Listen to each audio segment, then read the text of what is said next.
सोलापूर जिल्ह्यातील माळशिरस विधानसभा मतदारसंघातील मार्कवडवाडी गावामध्ये बॅलेट पेपरवर मतदान प्रक्रिया जी आहे ते गावकरी पार पडणार आहेत। मात्र या पद्धतीला जो आहे तो या ठिकाणी या पूर्ण मतदान प्रक्रियेला जो आहे तो विरोध करण्यात आलेला आहे। प्रशासनाने या संदर्भात कडक अंमलबजावणी आहे आदेशांची ती करण्याचा निर्णय घेतलेला आहे आणि अशा पद्धतीने मतदान प्रक्रिया जी आहे ती पार पाडू नये अशा पद्धतीने नोटीस देखील या ग्रामस्थांना देण्यात आलेल्या आहे। मात्र ग्रामस्थ या भूमिकेवरती ठाम आहेत। आम्ही बॅलेट पेपर पद्धतीने मतदान प्रक्रिया पार पाडणार आहोत आणि त्याचीच ही जय्यत तयारी या ठिकाणी करण्यात आलेली आहे। आपण पाहतोय वेगवेगळ्या 5 कंपार्टमेंट जे आहेत त्या ठिकाणी करण्यात आलेले आहेत आणि या 5 कंपार्टमेंटच्या माध्यमातून या ठिकाणी ही बॅलेट पेपर प्रक्रिया जी आहे ती पार पाडण्यात येणार आहे।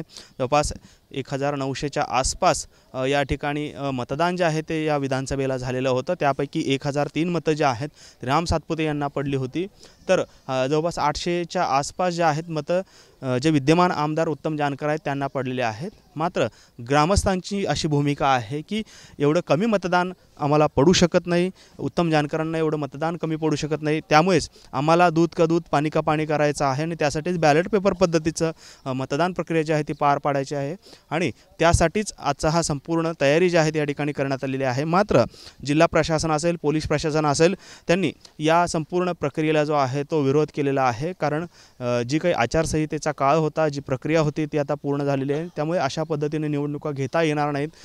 मुळातच ईव्हीएमला हा जो विरोध आहे तो या ग्रामस्थांकडून होताना पाहायला मिळतोय आणि त्याचाच परिपाक म्हणून आपण पाहतोय की बॅलेट पेपर पद्धतीने ही संपूर्ण मतदान प्रक्रिया पार पाडावी अशी भूमिका ग्रामस्थांनी घेतलेली आहे। मात्र त्याला आता विरोध दर्शवलेला आहे आणि गावामध्ये संचारबंदीचे आदेश देखील जमावबंदीचे आदेश देखील लागू करण्यात आलेले आहेत। त्यामुळे एकंदरीतच आज पोलीस आणि ग्रामस्थ यांच्यामध्ये कुठेतरी संघर्षाचं वातावरण जे आहे ते निर्माण झालेलं आहे। मोठ्या प्रमाणात पोलिसांचा फौजफाटा इथे तैनात करण्यात आलेला आहे। विद्यमान आमदार उत्तम जानकर हे देखील या गावामध्ये रात्री मुक्कामी होते, त्यामुळे ते आता नक्की कशा पद्धतीची भूमिका घेता आहेत, काय भूमिका मांडता आहेत हे पाहणं देखील महत्त्वाचं ठरणार आहे। मात्र बॅलेट पेपर पद्धतीने मतदान प्रक्रिया घेण्यावरती ग्रामस्थ अद्यापही ठाम असल्याचं चित्र आपल्याला पाहायला मिळते। कॅमेरामन विनोद उमनाबादकरसह सागर सुरवसे, TV9 मराठी, मार्कवडवाडी, सोलापूर।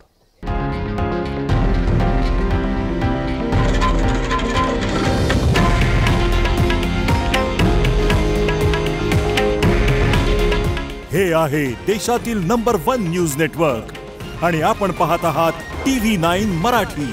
काळजी तुमची, हित महाराष्ट्राचं।